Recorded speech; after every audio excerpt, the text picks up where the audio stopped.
మీ business ఏదైనా మీ ఊర్లో promotion చేయాలంటే అది సుమన్ టీవీతోనే సాధ్యం. ఇప్పుడే సంప్రదించండి. చుట్టూ గంభీరమైన సముద్రం, కాల ప్రవాహంతో తమకేమీ సంబంధం లేదన్నట్లుగా ఉండే పర్వత శ్రేణులు, కమ్మటి వాసనలతో మత్తెక్కించే యూకలిప్టస్ చెట్లు, వాటి కొమ్మల్ని కరుచుకొని నిద్రపోతూ ముద్దొచ్చే పక్షులు, భూదేవి నొసటన ఎర్రటి కుంకుమలా ఉండే ఇసుక, గాలి చప్పుడు తప్పిస్తే ఏ విధమైన సవ్వడిలేని నిశ్శబ్దం వెరసి ఆస్ట్రేలియా ఖండం.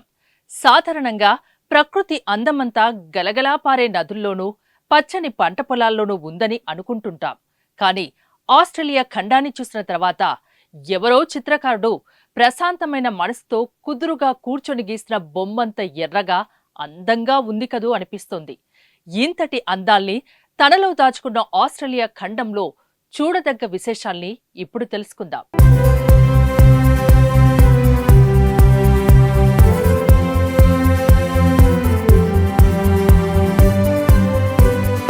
ఆస్ట్రేలియా ఖండంలో ముందుగా చెప్పుకోవాల్సింది ప్రపంచంలోకెల్లా పెద్దదైన ఈ పగడాల దిబ్బ గురించే.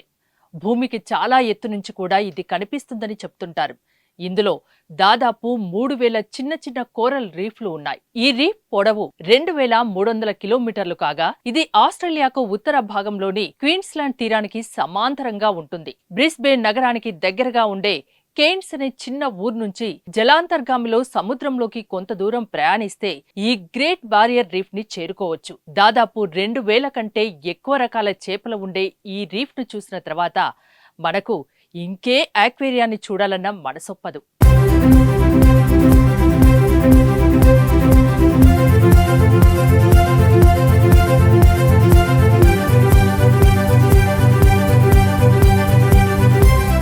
ఆస్ట్రేలియాలోని క్వీన్స్లాండ్లో తయారైన గ్రేట్ బారియర్ రీఫ్ ప్రపంచంలోనే ప్రత్యేకమైన అతిపెద్ద పగడపు దిబ్బలకు ప్రసిద్ధి చెందింది.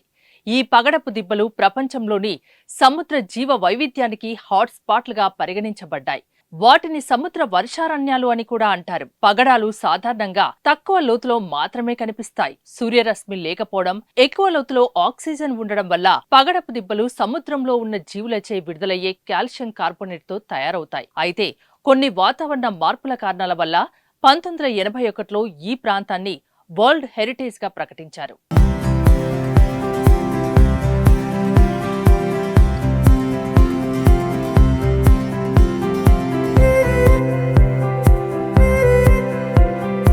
ప్రపంచంలోని చాలా పగడాలు ఇండో పసిఫిక్ ప్రాంతంలో ఉన్నాయి. మన భారతదేశం గురించి మాట్లాడుకుంటే Gulf of Mannar, Lakshadweep, Andaman and Nicobar మొదలైన ద్వీపాలు కూడా పగడాల నుంచి నిర్మించబడ్డాయి. గ్రేట్ బారియర్ రీఫ్ చూడడానికి ప్రపంచం నలుమూలల నుంచి ప్రజలు, పర్యాటకులు వస్తారు. ఒక నివేదిక ప్రకారం ఆస్ట్రేలియా ప్రతి సంవత్సరం ఈ ఒక్క కోరల్ రీఫ్ నుండి 42,000 కోట్ల రూపాయలు సంపాదిస్తుందట. శాస్త్రవేత్తల అంచనా మేరకు ఈ రీఫ్లో సుమారు 1500 రకాల చేపలున్నాయని తెలుస్తోంది. ఇందులో 900 దీవులు ఉన్నాయి.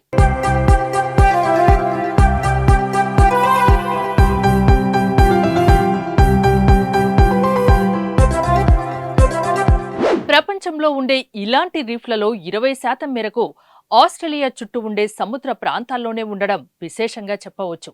కాగా 3 లక్షల చదరపు కిలోమీటర్ల మేరకు వ్యాపించి ఉండే గ్రేట్ బారియర్ రీఫ్లో చిన్న చిన్న దీవులు ఎన్నో ఉన్నాయి. గ్రేట్ బారియర్ రీఫ్కు ప్రపంచంలోనే అతిపెద్ద కోరల్ రీఫ్ సిస్టమ్గా, అతిపెద్ద లివింగ్ స్ట్రక్చర్ గాను గుర్తింపు ఉంది. గొప్ప పర్యాటక కేంద్రంగా పేరు సంపాదించిన ఈ గ్రేట్ బారియర్ రీఫ్ ను చూసేందుకు ప్రతి ఏటా దాదాపు 20 లక్షల మంది పర్యాటకులు సందర్శిస్తుంటారు. ఇక్కడ 2000 రకాల మొక్కలు, రకరకాల చేపలు, సముద్రపు తాబేళ్లు, పాములు, షార్క్ చేపలు, వేల్స్, డాల్ఫిన్స్ వంటి రకరకాల జంతుజాలం ఇందులో కనిపిస్తాయి. మరిన్ని ఇంట్రెస్టింగ్ ఆస్ట్రేలియా కంటెంట్ కోసం stay tune to Suman TV Australia.